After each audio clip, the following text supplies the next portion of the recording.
Hey everyone, I'm John, And I'm Rex. and we're the Weird Cities Podcast. We apply amateur urban studies to cities from sci-fi and fantasy stories. Today we got a real treat for you because we're going right to one of Robert Howard's most famous characters, Conan the Barbarian.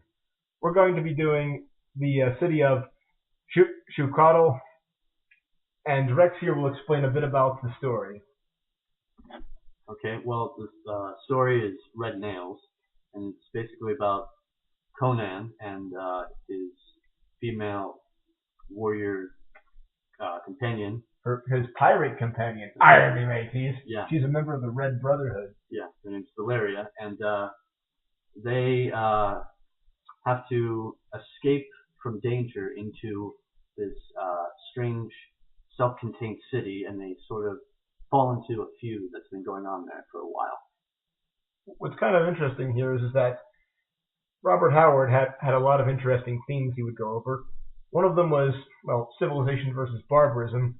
We'll get into that, but this city in many ways is evocative of a lot of pulp tropes at the time, like the lost city, rises and falls of civilizations, lost cultures, and interestingly, Robert Howard knew a lot about history. One of his playgrounds was essentially a fictional historical period called the Hyborian Age, where Conan and various other characters occupied. In this period, Robert Howard created his entire history, pseudo historical adventures, and other tales. These fantasy stories would be the birth of modern day sword and sorcery, and unlike a lot of other weird tales writers, most of Conan's problems could be solved with a sword through the gut. One of the hallmarks of these stories is basically that a lot of the magic and monsters are generally low key, and some of them are explainable as mundane or pseudo mundane events to a different kind of narrator. Now, what's cool about this story is that Conan and Valeria are traveling through the jungle, and they find a dragon. This dragon is essentially a kind of fictional dinosaur, or at least the 1920s or 30s impression of dinosaurs. It's like a cross between a Stegosaurus and an Allosaurus or some other nasty carnivorous thing. It could also be comparable to like a giant serpent almost. And it's a tough thing because Conan can't kill it that easily, so they end up using poison on it. During the time when they fight it, they have to go up and down a high point, and they see this strange city off in the distance. As they approach, they notice a bunch of interesting things outside. Outside is mostly desert, but they find traces of former habitation, like dried irrigation ditches, former farm fields, but a lot of it is just full of cactuses and is long dead. And when they approach the city, there's no signs of that anyone's there. And interestingly, the gates are rusted shut, big bronze and iron doors. So Conan's got to whip out his sword and jam the thing open. Yeah, he has to use all the might of his Sumerian bulk. Yeah, and inside that city, they find all sorts of interesting things. The city itself is actually a bit of a misnomer because it's actually just a single giant building. The city is ovular in shape, and it's described as being essentially one giant palace under one giant roof. There is arguably one giant hallway that bisects the whole thing. It goes between the north gate and the south gate. And there's 4 tiers of buildings inside this city called Xuchotl. It's very decadent. There's all sorts of carvings of lovemaking and merrymaking and drinking and partying and such. And of course, in true Conan fashion, it kind of shows the decadence of civilization, or at least what used to be a civilization. Inside, there's walls of jade, all sorts of ornate carvings, hangings, and essentially this place is pretty fancy. There's all these little sorcerer's glow globes that provide the light inside. There's these supernatural, essentially skylights that are warded to keep anyone from going in or out. And inside the city, Conan and Valeria find they're not alone. Yeah, they happen upon some warriors fighting with each other, and then they intervene, only for a giant burning skull to come upon one of them. eventually they learned that this is actually some kind of magical device used to evoke fear by one of these factions that they get to. So it's just a guy in a mask, basically. Yeah. And even then, it's not that impressive because Valeria just smashes the damn thing. Yeah. And they save the life of one of the warriors. He introduces himself as Xuchotl, and he's of the Xuchotl faction. And they're fighting the Xuchotlankas. And for saving his life, he agrees to take them back to his part of the city where his group dwells. Now, the city is kind of divided in half. One faction controlling the eastern part, the other half controlling the western parts.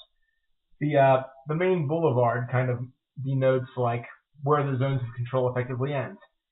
The neutral ground, or at least the contested area between the two, is called the Halls of Silence, which, despite the cool name, it barely comes up, if ever, again after that. Yeah. And what are some of the differences between these factions, Rex? Well, one of them is a little bit bigger in numbers, is it not? Xuchotl's faction, they've got more warriors. Well, Olmec, the leader of the Xuchotl, mentions that there's only about 40 left of his people, and they have no idea how many of the Xuchotlans are left. But he also stresses that the Xuchotlans have access to all the badass sorcery that the civilization that existed previously in the city used, because the catacombs of those sorcerers were in the areas that they took over. Well, interestingly, how do these people eat? If they say no one's left the city for 50 years. Yeah, that's another evidence of the magical power that the previous civilization possessed. They created a fruit that would get its nourishment from the air and didn't need to be planted in any soil. Sounds like aeroponics in a very literal sense. But interestingly, in this city, the current inhabitants are not the first people to live there, as we touched on before. So, just how did the current batch of inhabitants get there? Where are they from? Okay, well, the Xuchotl and the Xuchotlankas are together a group of people called the Tlaxcalans, and they left where they came from when they rebelled against the king in Stygia. And that's another site of some of Conan's rogues gallery. That's another place in Hyboria. They came upon the city, and it was already populated by a group, and they had the help of a slave from within the city named Tokamek to eventually take it over. After they take over the city, there's an era of peace until one of the brothers, Xuchotl, takes a wife, who his brother Xuchotl and Tokamek both become very jealous of. Xuchotl, with the help of Tokamek, steals his brother's bride, and a feud results, which splits up all these people into three different factions under each of the three we've discussed. Tokamek's side plays both of the others until eventually one of the other two come out ahead, and for his treachery, they torture him for many days, and then they throw him into the catacombs to die. Gee, and I'm sure he's dead, knowing these kinds of stories. So, anyway, long story short, Conan and Valeria get drawn into fighting someone else's war. They get told, basically, they can leave. Of course, King Olmec has other ideas. Well, Olmec professes that all the outside is filled with all these dragons that they just faced one of, and that he uses that as an excuse for them not to leave.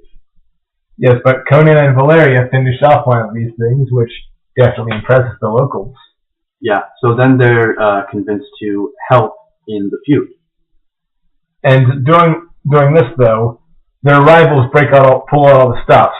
They pull out every dark magic trick they know, because their rivals essentially are sitting on a stockpile of essentially sorcerer's weapons of mass destruction, and they're going balls to the wall to try and use it.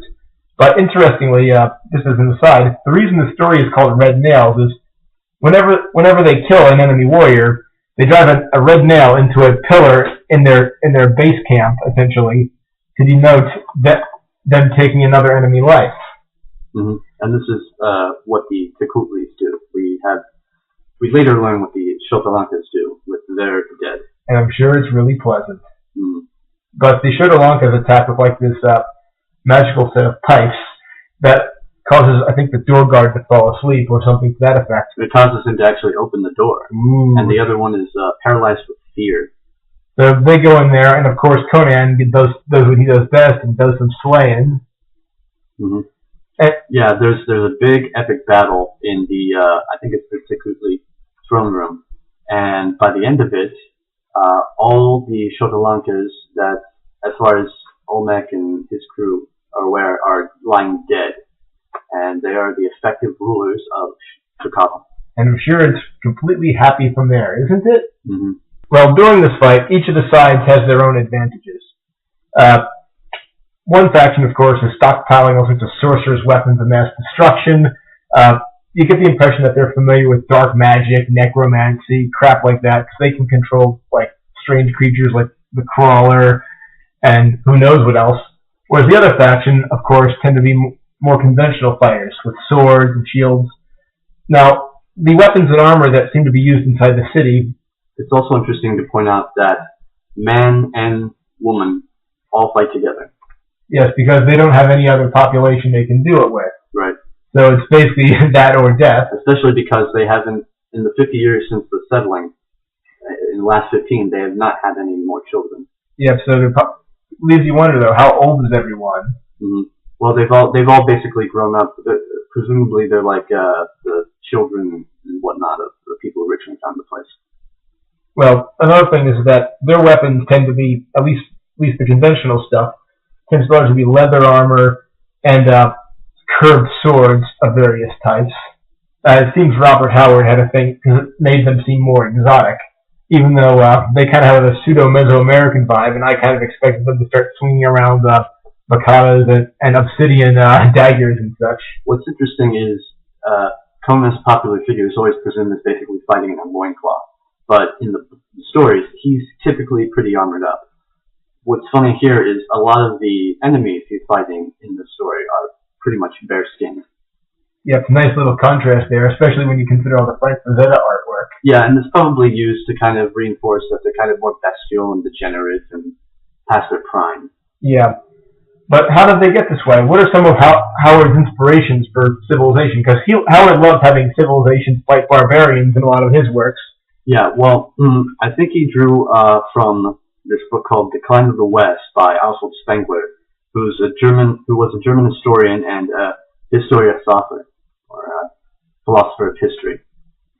So he had this idea that corresponds with the social cycle theory, which is basically that civilizations have this predictable rise and fall, ebb and flow kind of thing to them, where they have their beginnings, perhaps a conquest, they gravitate towards their golden age, and eventually they become decadent and take all their wealth and power for granted and fall into obscurity or oblivion. Now, this cynical and cyclical view of history is not unique, nor is it particularly confined to Howard's time. There's some recent philosophers like the writers Strauss and Howe with their book The Fourth Turning who have a similar idea, though it's got some of the less unpleasantness of Spengler's themes. Yeah, there's less racial undertones. Yes. But getting back to a good old-fashioned sword and sorcery, this is definitely a sword and sorcery tale in the literal form of it, because you got swords and you got sorcery. Oh yeah, I mean, the thing about Howard is his language is so lush with description, like sensory description. I mean, you can really paint a picture in your head of all the blood and death and mayhem. Now, interestingly, in this story, let's see. So, how does it end, Rex? The story. Yes.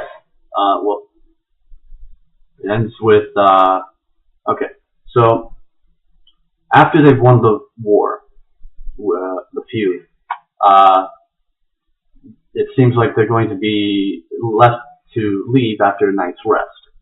But Valeria, as she's being given her own kind of chambers, is basically roofied.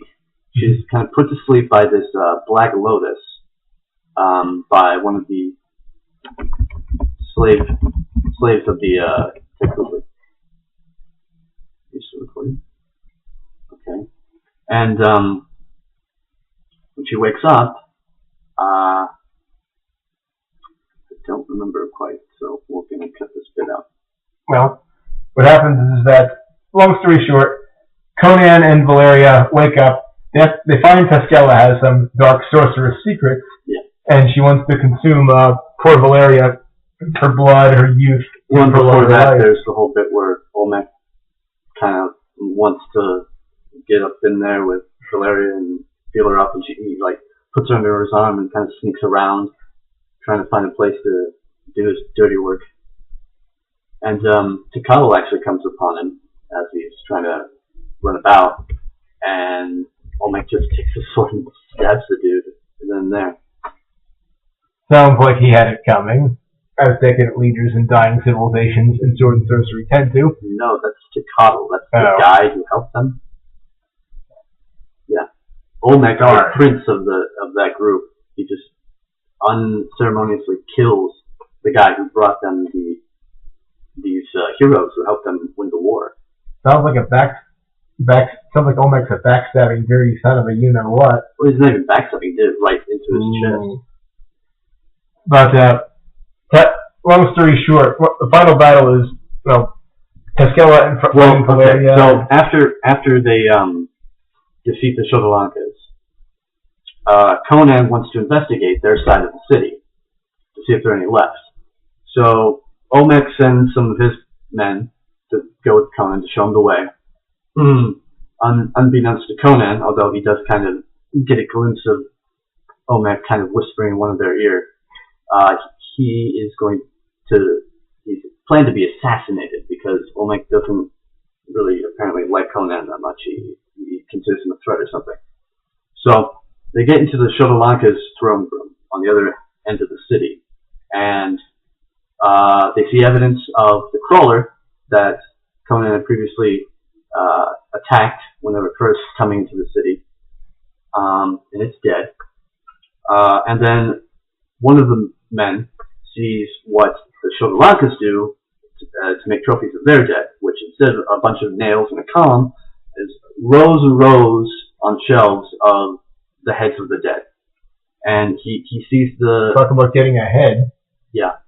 He sees the heads of his family members, and he starts weeping and going crazy and laughing hysterically, and he loses his mind. And then he starts lashing out.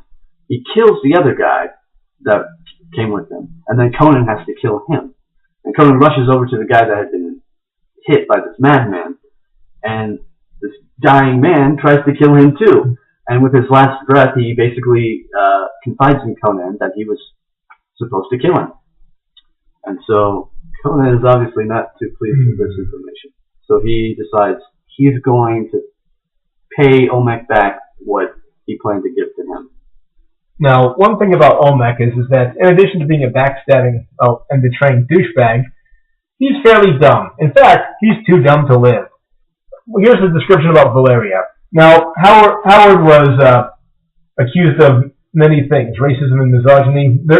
Keep in mind that this was written in the 30s, and Howard was a man who grew up in South Texas. But he did write quite a few strong female characters, like Helen McTavish in Island of Pirates Doom, or the Dark Agnes stories, or Red Sonja with a J in Shadow of the Vulture. Mm-hmm. And Valeria generally fits this role as well, because she's basically a badass pirate. And she's described as being able to take on any average man.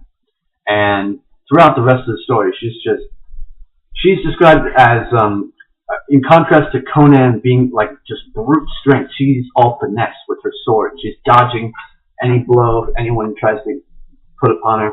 Well, one really cool line that Howard has is that, again, she was Valeria of the Red Brotherhood, and the hum of her steel was a bridal song in her ears. That is good. Well, so basically, she's a very badass person, and Olmec's decided to get all dirty old men on just the wrong. And Valeria, unlike a lot of other characters, isn't swooning over Conan.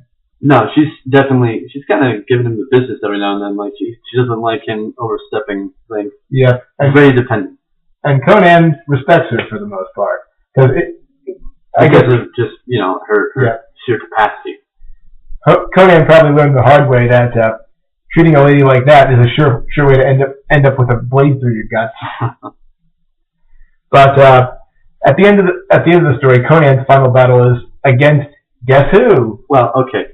So Olmec has Valeria, but then as he's about to do all his creepy business with her, Tuscella, his ostensible bride, appears and reveals that she is the original bride that caused the whole feud. And she's actually even older than the people who came here. She learned how to make herself immortal from a sorcerer in Stygia long, long ago. And she has plans for Valeria herself. So Olmec's gonna have to loosen the mortal coil. So. Oh, poor Olmec. Bye-bye. Yeah, we'll miss you. So then ensues a bunch of, pseudo-lesbianic rapport between her and Valeria. She wants to, kiss her and put a sword through her and then take her youth. And meanwhile, Conan is making his way back. He has to avoid the main gate he first left the Tekulikli side through, because he figures Olmec's left people lying in wait for him if he should return. And the final battle is essentially Conan goes into the sacrificial room where Tuscella is about to sacrifice Valeria.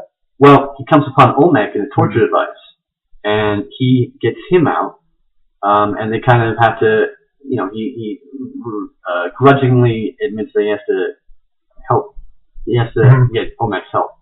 And so they're on their way looking for Tuscella, because I'm sure Olmec's not even happy about it. Yeah. But because Olmec's such a genius, he decides the first opportunity he gets to turn on Conan. He wants to take it. And basically they tumble down the stair. Conan has his hands around, his iron grip around Olmec's neck. And by the time they get to the bottom of the stair, well, there's no more Olmec. So then they go into the sacrificial chamber, right? Yeah. The throne room has now been turned into kind of an altar that Tuscella plans to sacrifice Valeria on. And also, they've got a special guest, don't they? Right. Remember Tolkamek, the traitor's slave who helped all the people enter the city in the first place and then caused the feud by playing both sides? Yeah. So he's not so dead after all. And through a secret passageway off to the side of the throne, behind door number 1, evil undead wizard. He pops up. And it's worth noting that a slave had actually mentioned seeing him before in the past. And she described his long white beard and his snarled form. And she speculated that, he fed on rats and the dead. And so he appears, and he's got a wand. Essentially, this magic wand. It's like magnetic or a mini tractor beam or something. He's around blasting with that. Yeah, basically, anytime an enemy gets between that wand and some metallic object, be it a throne or a door, they're done for. And he's insane. He's tittering. He's kind of just rambling about and enjoying just zapping everybody that's left in the room. And everybody's going all, hurly-burly. Yeah. At the end, of course, well, the only people left, take a guess who the last people left standing are. Well, okay. Do you remember how Conan takes him down? No, enlighten me. Alright, so once Conan returned, he was pretty much immediately trapped in this kind of, like bear trap almost, made of iron. And, he's stuck there while Tuscella's about to do all the stuff she wants to do to Valeria. And then Tolkamek enters, everything goes crazy. Tuscella comes and gives him a knife, and he manages to wriggle himself free from the trap. And she tells him to slay him if he can. So he goes in towards Tolkien, who's been, prancing and capering and generally just enjoying this wholesale slaughter he's been taking part of. But when he sees Conan, he knows that, all his fun and games are over. And he's got to get serious now. So he starts, trying to zap at Conan, kill him with this wand he's got. And Conan just blinks his knife, boom, Tolkien's down. And then after that, right off the back of it, Valeria does much the same to Skella, to kind of get back her own self-respect, as she said. And after that, they're the only two people left living. Pretty much everybody else is dead. Literally everyone else is dead. So they're just like, all right, let's get the hell out of here. And then they embrace and make smoochy faces and talk about all the adventures they're going to have from there on. Unfortunately, this is the last Conan story. Yeah, the last one that Robert Howard wrote, sadly, before he committed suicide. Well, he actually submitted it about a whole year before he would do that. But the problem was his mother had a long-standing illness. She had tuberculosis. And the expenses were a real hardship for him. The problem was Weird Tales wasn't paying him in due time, so he had to change up what he wrote so he could sell to different people who would give him, better income and more reliably. So he started to write westerns for a while there, and that's the last thing he wrote was a western. But unfortunately, he never got to return to Conan because his mother died, or his mother entered a coma the following year, and as soon as he asked the nurse, is she going to come out of this? Is she going to live? And he got a no. He went out to his car and he took a gun he borrowed from a friend and he blew his brains out. Sad ending for one of the best Weird Tales writers. But as far as the city goes, Robert Howard had a very, I guess you could say, broad knowledge of society and of history. He knew a lot about various philosophies of the time, like Spengler's theories, as well as he seemed to have a broad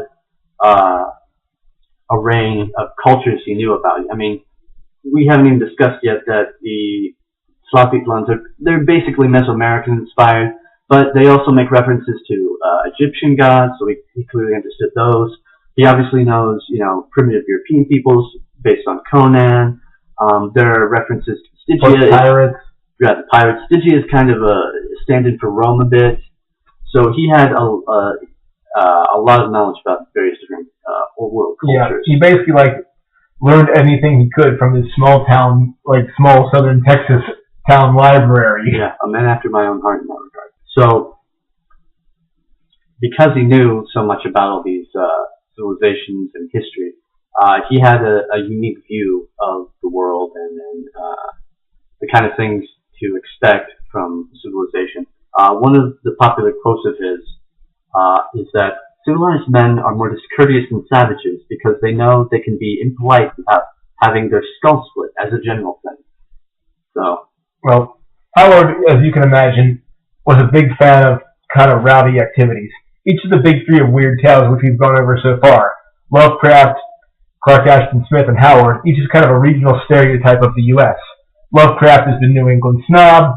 Clark Ashton Smith is the West Coast romantic. Yeah, he's kind of the California weirdo, too. Yeah, and Howard is like the rowdy Texan, because he loved boxing. He liked, sword fighting. He tried fencing, but it was too slow for him compared with, boxing, of course. But I imagine, if historical European martial arts was really big in Howard's day, he would have loved that. I mean, it's worth noting, too, when we're talking about his love of history and things like that. He wrote a huge amount of historical. Yeah, he wrote a huge amount of historical. Shadow of the Vulture, Pirate's Doom. And he wrote about sailors and all sorts of different very active people. Yeah, the cowboys because he did the westerns, obviously. Oh, he wrote about a really interesting cowboy too. You ever heard of El Barak? No, I'm familiar with that character he had, but I don't know any historical reference to it. Well, El Barak, the character, was a cowboy who went to Afghanistan and went native, essentially. Oh, so a little Lawrence of Arabia there. Yep, and Howard actually had a very, let's just say, extensive sword collection, from Confederate cavalry sabers through obscure French bayonets, even a couple of weird Turkish blades. That's great. Yeah, so I mean, it's a huge disappointment, really, that he didn't live longer to do more with all this knowledge and interests he had. Yeah, Howard also knew a lot about cities and urban planning, or at least the cities of the ancient world, because Conan and Valeria know about things like cultivation, like you need outside of a city to survive, like even the barbarian knows about irrigation. Irrigation. So anybody who thinks that Conan's a huge meathead because of the Arnold Schwarzenegger movie, as much as I love it, they're just flat wrong. Conan's a pretty wily, intelligent guy. Yeah. And also, inside the city itself, they explain a bit about the city where its food comes from. Mm-hmm. So I'm curious how they go to the bathroom. Yeah, I don't know. That was thankfully ignored. Yeah, I just think that. I mean, they throw everything else down the catacombs. Who knows what else is down there? I imagine, like, if this city, here's an idea for a fan sequel, right? Oh no. Is it just about shit? No. Okay. You just have the city there, and everyone's dead. Yeah. But then, like, a pair of necromancer brothers stumble in. Also, basically, Empire of the Necromancers, but with Xuchotl. Yeah, because some Aztec necromancers would be kind of cool. Besides, they can literally bring cities back to life. Yeah. We'll probably cover some more Clark Ashton Smith later, but and some more Howard, hopefully. Yep, but join us next week when we discuss. We're returning with Lovecraft, and we're going to go to Arkham. Yep, Lovecraft's fictional. More than just an insane asylum in the Batman universe. Lovecraft created an entire, essentially fictional part of Massachusetts based on where he grew up. Mm-hmm. So we're going to cover Arkham, Innsmouth, and a couple of smaller places. Yeah, Kingsport. Yeah. Well, I hope you enjoy your travels to these weird cities.